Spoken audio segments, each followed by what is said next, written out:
Round two. Let's jump in. Ooh, let's do it. We have a few more questions that came in that were actually maybe sort of already covered, but I think we'll just jump into them again, just a high level touch on them. So this was on future facing. What does the future product range look like? So we've kind of touched on this, but as we've said before, we started out, our first product was a backpack. Our next product was a suitcase. Our next product was a watch. And then our next product was a home-based shelf, wireless charger thing. So we're not restricted to any one particular category, but we're married to our customer base, to the people that know and love the products that we make. And so we keep making things that'll fit their lives, wherever that might exist in their life.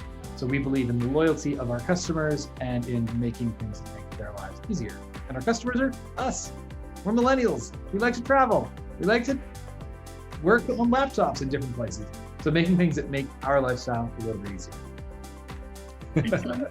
Excellent. I love it. This is a separate video. Should we introduce ourselves? Because this is a separate video technically. So sure, let's do that. So hi everyone, I'm Sarah, and we're doing round two of our business Q&A. So these are the questions that we unfortunately were not able to get to during our live session, but we did want to answer them because you guys asked, and we want you to, we want your voice to be heard. So we wanted to get back to you.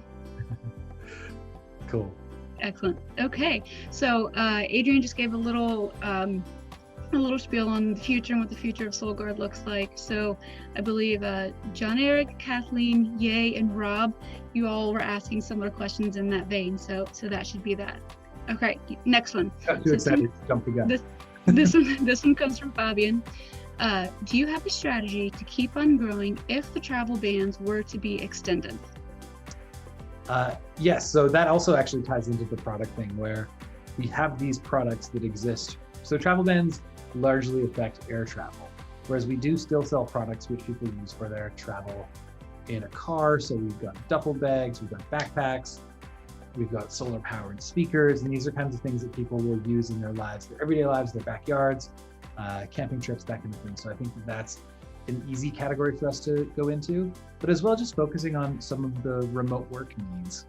Our first product was the mobile office, and now we kind of continue to make products that help make people's work lives a little bit easier, and that's what the next product that's coming out in March or so of 2021 that I'm really excited about is going to help people's work from home life quite a bit. So that's something that's really exciting.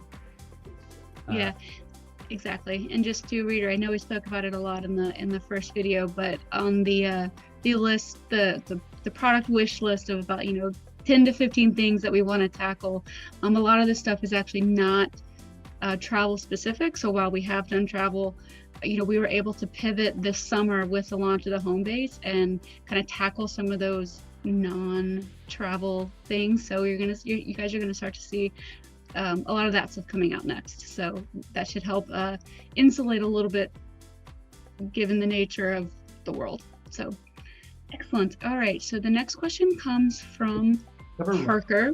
Did we cover Rob's question here, where asking about the future fundraising goals, plans? We didn't quite cover that we didn't. That we were talking more about product, but on future fundraising. Yeah, this is what happens when I get too excited. I jump in too fast.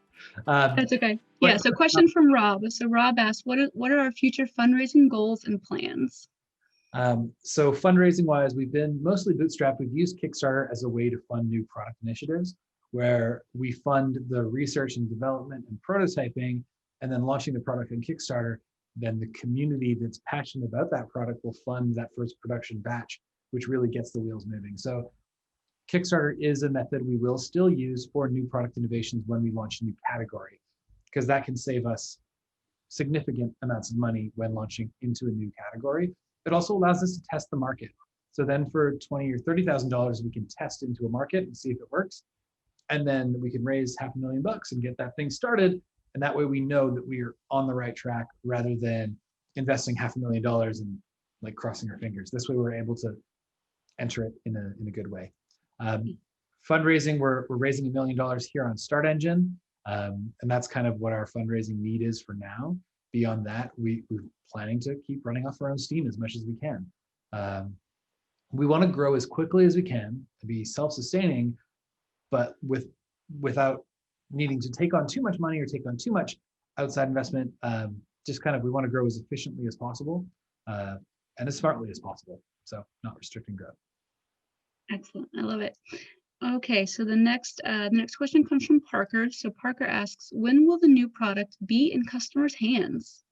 So I'm guessing that question's about the home base, which I'll show again, is our wireless charging smart shelf. The tooling is finished as of now on all but the edge where the USB ports are as of October 30th. The product will be in the first customer's hands in January of 2021, and then February will be probably the full rollout for everybody. Just depending on shipping delays and everything, it's a little bit difficult to give a solid answer, but that is pretty safe to say that most people should have it by the tail end of January, and by inside of February should be a good bit of the rest. Excellent. Fabulous. So the next question I believe is in the same vein with reference to the home base. It's from Alessandra, and Alessandra asks, how is production going? So production as of today, October 30th, 2020, the tooling is finished for the juice pack and the boombox completely. They're called the P1 samples, which are production one, the first units made from the right molds and everything. Those are on their way to us. I believe it's today or tomorrow. I'll have the tracking numbers. Then once we confirm those samples, then production starts on those. The home base, we've confirmed all of the internal functionalities and everything, and that tooling is almost finished. So that should be also in our hands pretty soon. So production's going well with a new product being made with a new material. So we're calling it Shoreplast. The actual rigid structure and shell on this and the casing on the solar bank is all made from ocean plastic. And so that's taking a little bit of time as we do the research and get everything finished up, but it's going well. And excellent. That Shoreplast material, that is I believe we got it's either last week or the week before. Oh, it's really cool. It's these little plastic pellets. They've taken recycled plastic and they make them into these little itty bitty tiny pellets, and then they melt down and make into the mold. And we got a photo from our factory of 20,000 pounds of these little pellets. It was a very surreal picture to see. So we're excited that I posted it to our Start Engine campaign update, that photo. It was a fabulous one to see. Yeah, so that's what there they are in there. And that's 20,000 pounds of material stacked up in big boxes. Yeah, that's all collected from a beach in Thailand. And so when consumers get their product, it's going to ship with a little QR code, and then you'll be able to scan that with your phone, and it'll tell you, oh, this came from this beach. It's all tracked through like some blockchain technology stuff, so we know where it came from, cool. batch it entered and all that stuff. Yeah, that's fantastic. I love that. That's all that material. Really cool. I don't know how they do that, but that's really cool. Yeah. Okay, excellent. So another question for on the home base. So it's from Andy. Andy asks, is it easy to move the wireless wall hanging charger from place to place? I'm going to move to another apartment soon and want to make sure I can move it. So this one, it's pretty easy to set up. Originally, we were going to use this 2-screw method, but we're actually using what's called a French cleat on the production batch. So you'll screw in 2 screws into the wall onto a metal hook, and then you'll be able to just mount it onto that. This is a little bit harder to do because I need to figure out how to get it on there, but it'll be a very easy install, just 2 screw holes. And so then once that's connected, you might need to just patch those 2 little holes up with some spackle or something like that. But yeah, very excellent. Easy. Very easy, not bad at all.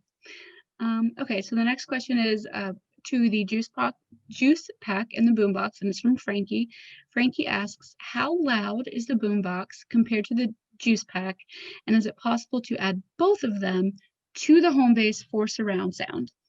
Okay, so I think there's a misunderstanding here. The juice pack does not have audio.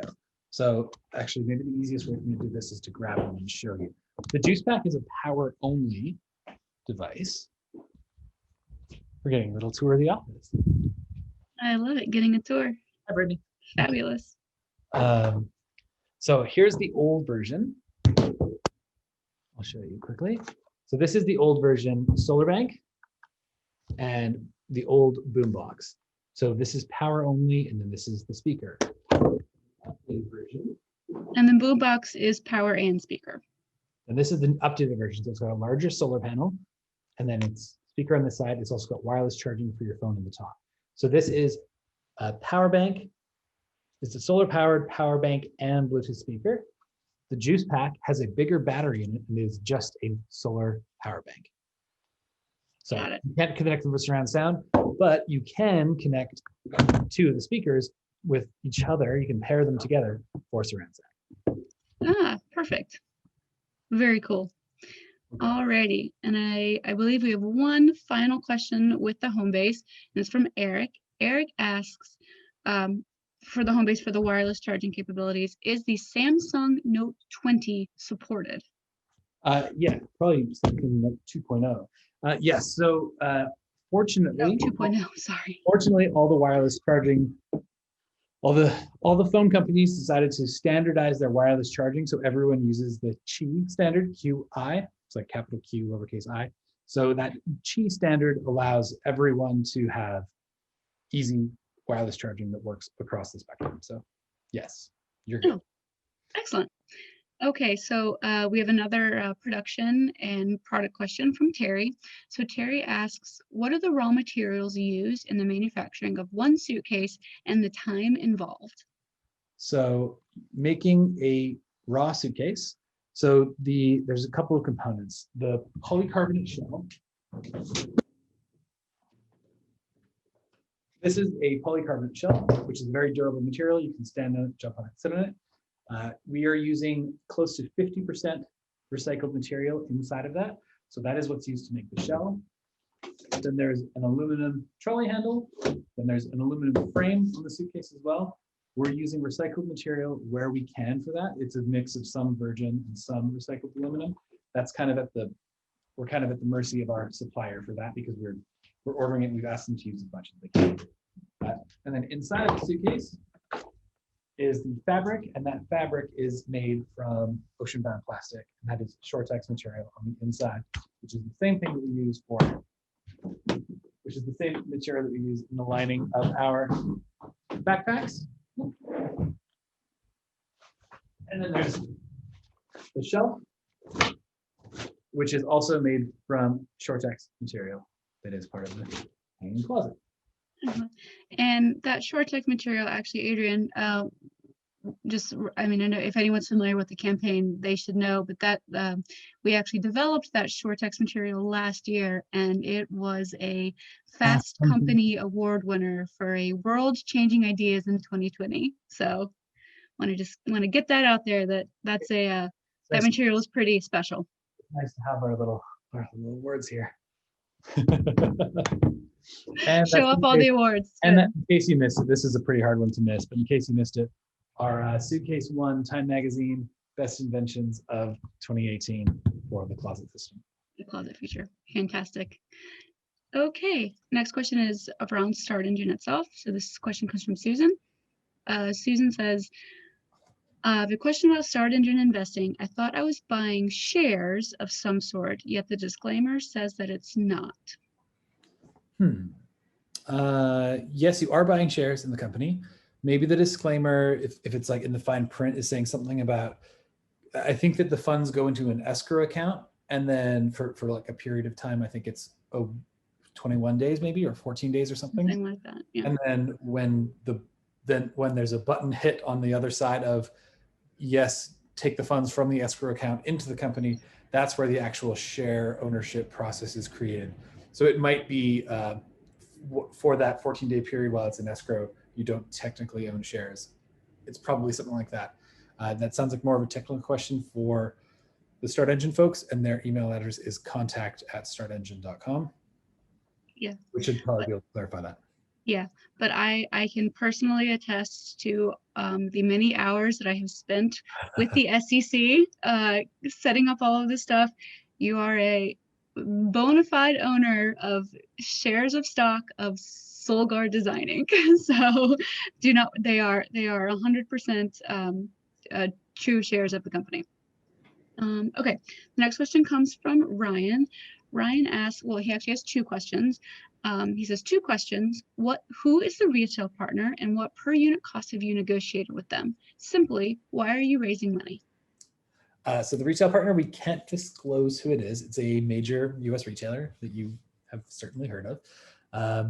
And the per unit price we've negotiated with them also is dependent on the products, but there's a healthy margin for us. There's a healthy margin in it for them.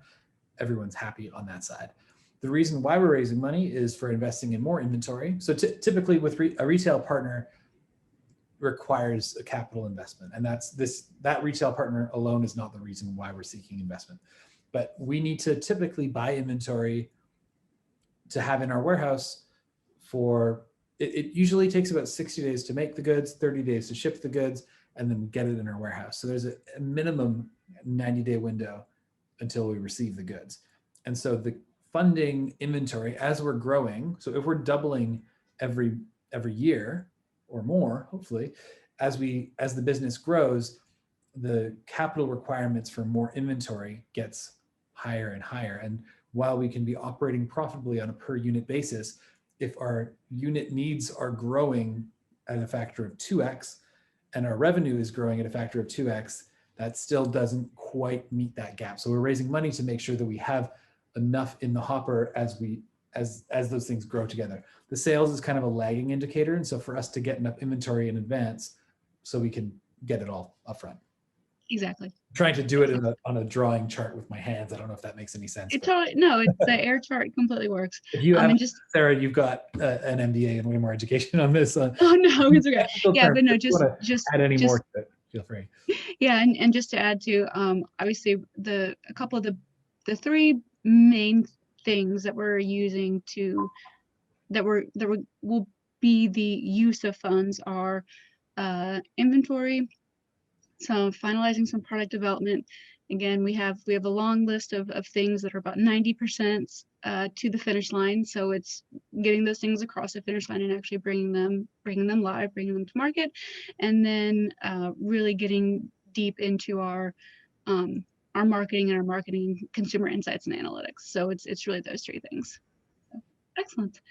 Alrighty. So the next question. We're going back to talk about luggage. Question is from Justin. So Justin asks, are there any new innovations coming with luggage products? With luggage products, there are two new backpacks that we're working on. One is called the Endeavor. It's going to be a travel themed backpack. The sneakiest picture of the Endeavor that you can do before I yell at you. Well, if I twist it too much to one side, you might see one of the features and that would kind of give it away. That's a backpack we've been working on for around a year now. Is it up to, it's October? Yeah, a year. That's a more travel themed backpack that'll be good to take on a 3, 4, 5 day trip kind of thing. And then there's another backpack called the Horizon, which is a camera focused bag for storing your camera gear, keeping everything organized. And those, well, actually, we're going to be announcing the Horizon in 2.5 weeks. Yeah. So excited about that. That one's exciting. Then the Endeavor is going to be into the new year. But yeah, excited about that. We're working on a version 3 of the suitcase with maybe a couple of other features, a little bit more to it. But we're really happy with kind of where our collection's at now. Excellent, very nice. In the vein of new innovations, a question from Carol. So Carol asks, how do you come up with all of these creative ideas to make your products different from other same items? Well, Carol, I'm growing into my adulthood of just being a grumpy old man. No, I get the opposite of who you are. I get really frustrated by a product that doesn't have the right features. My fiance likes to make fun of me and call me Mr. Fix-It because if there's a squeaky thing or whatever, I'll just oh, let me just go tinker with this and fix that. So if I'm traveling and if I keep running into the same problem, when you're traveling and you're sitting in a hotel room and you're listening to music from your phone speaker and you put it in a cup to try to make it sound louder. I had too much, I had enough of that. So I needed to make a speaker that I could travel with. And then my speaker would last longer than my phone battery would. My phone would die. And then, so why can't I charge my phone from the speaker? Just put in a really big battery in it. Okay, great, let's do that. So it's kind of this like constant fledgling, wherever I find a frustration, and it's like, okay, if I'm frustrated by this, I'll start to ask around my friend group, and then like now we're expanding that out to like a consumer circle.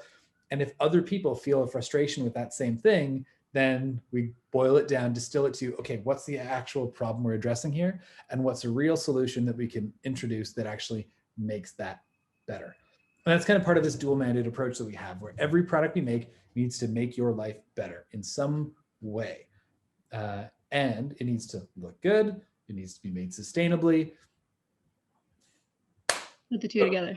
I love it. And that's where we use the phrase gear for global citizens. So a global citizen, we believe, is someone who has seen quite a bit of the world, or wants to see more of the world, but believes in the world as a whole and wants to take care of it, love it, and see it. And so I think by wanting to be a good steward to the planet, you want a product that's sustainable. And by having a global perspective, you're likely an intelligent person that wants products that are good and have like smart features. So it's like taking this smart, we used to call it a smartphone or a smartwatch or whatever, but a watch that buzzes every 5 seconds isn't very smart. That's really frustrating. It's just annoying. So we're looking at making things that are actually smart and help make you smarter and make your life easier. Make your life simpler and easier. I love it. Sarah, have I ever told you this, but every single product that we make is made to be operated with one hand, because typically your other hand is busy with a phone in your hand. So the carry-on closet, there's 2 ways you can hang it up on the shelf. So not a lot of people know about this, but there is. So you can use this little buckle clip, so you do it with 2 hands, but there is a back thing that you can tuck it into the handle. So you can actually do it all with 1 hand. The backpacks, the zippers are all super easy to pull, because like some backpacks you need 2 hands for, but everything is 1 hand operated. I don't know why we never talk about that. I'm having issues with her. You and I've never spoken about that actually, and I feel very silly because like I've held all this stuff, and I'm thinking back to all the times I've actually touched and held and used all of this stuff, and yeah, it's one hand. Okay, you and I are gonna pull this offline because we're gonna do something with this. Let's add that into the marketing test. I mean, that's amazing. One touch. What we do, because I've got 1 hand in my pocket and the other one opening my suitcase. Other one opening my. See, so this is now turning into a marketing jam session as we're answering all these guys' questions. So thanks for the inspiration, Carol. Thanks for the inspiration, Carol, and you guys are getting a little glimpse into just how things work. We start talking about one thing and then we come up with some ideas. So anyway, fantastic. Alrighty, the next question comes from Ira. Ira asks, well, there was another question from Sam there, but I think we tied that in with the other. Oh shoot, I did miss that. So sorry. Yes, Sam asks, I would love to hear about any future products in development. And you're right, we kind of touched on that a couple of times. So yeah. The next question comes from Ira. So Ira asks, is there any proof that SoulGuard helps with climate change? So climate change, I think I'm just going to pull up a picture here to show you, because this is something that I am quite passionate about. This I'll actually explain it better than I can. Why are healthy oceans so damn important? So the ocean supplies 3 billion people with their primary source of protein. That's almost half the planet. The oceans provide us with 70% of our oxygen that we breathe. And an ocean is the biggest buffer to climate change. The ocean is the world's largest carbon sink. It'll absorb carbon and create oxygen. And so by us taking plastic out of the ocean and preventing plastic from being in the ocean, it keeps more fish alive, it keeps more sea life alive, and that sea life supports the whole ecosystem of healthy oceans. And so that is where we are helping with climate change. And so the proof of what our help is there is the products that you hold in your hands that are made with ocean-bound plastic. Mm-hmm. Yeah, and our partnership with Plastic Bank going out, and it's actually pulling stuff from beaches and riverways. Yeah, excellent. 2 more questions. So the penultimate, second to last, from Kartik is there anything proprietary about the technology of converting recycled plastics? Actually, a great segue into Yeah, we take the plastic and then how it actually all works. Okay, little short text tag made with ocean-bound plastic. So there's Shortex is a proprietary trademark that we have for the products that we use, that we make we make fabric out of ocean plastic. There's nothing in the process of recycling the plastic that is proprietary at this point. And even if there was, I'm not sure if it would be in the planet's best interest for us to lock that kind of technology up and take a stance on it. What is sort of the proprietary bit? So plastic recycling exists. Collecting plastic from beaches and riverways and the oceans exists. What we're doing is connecting those two dots. So that's kind of where like almost everything that we're doing is just taking option A, option B, putting them together. It's 1 + 1 = 5 in the way that we're doing these things. So there's no way to patent or IP protect that bridge, but there is a way for us to make as much noise about it as we can, so that as many people do it, and so that we get as much power and strength as possible, so that we can make the most of an impact as we can. Exactly. Yeah, exactly. And one of the ways that we're kind of doubling down on that effort is actually our membership into Next Wave Plastics, which is actually a consortium of a ton of brands, I think, including IKEA, Dell Computers, Trex Bicycle, a lot of major brands. IKEA, and Dell, HP, General Motors, Human Scale, Herman Miller.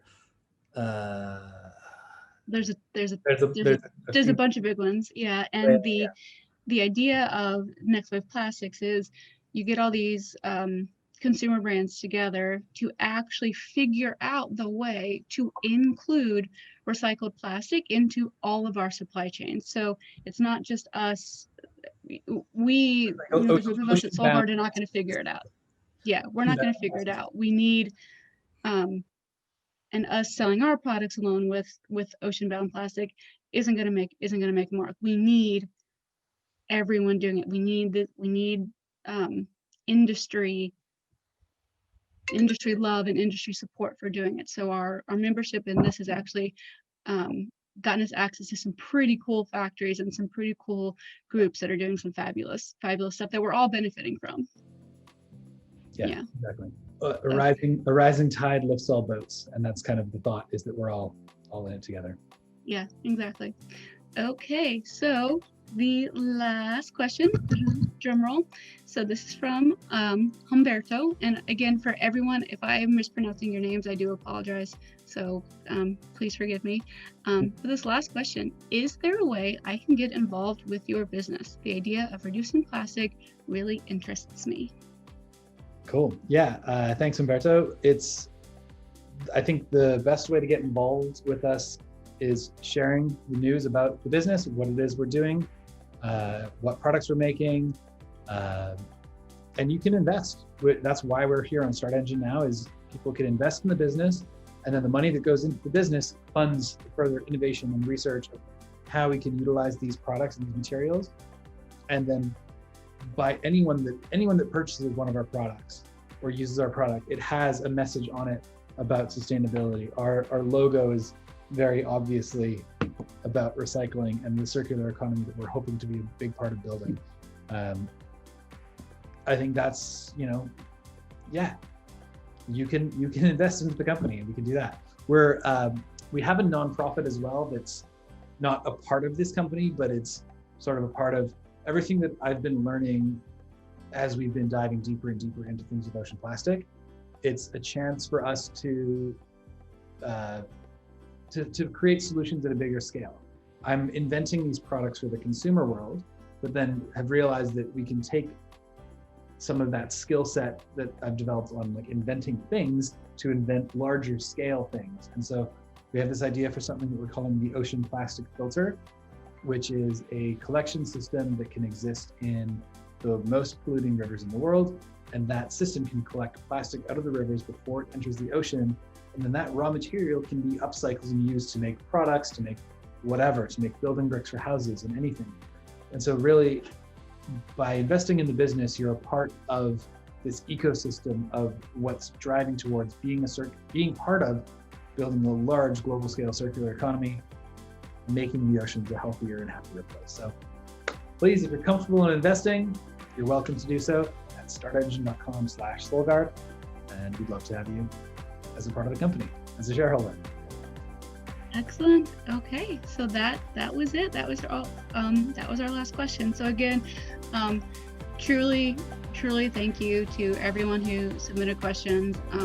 Like Adrian and I just have loved seeing all this stuff flood in, and like really great and thoughtful and engaged questions from all of you guys. So gives me the warm and fuzzy. So really appreciate it, and I hope we answered all your questions. And if not, please feel free reach out to us on Start Engine. However you want to contact us. We will talk all day. So thanks to everyone.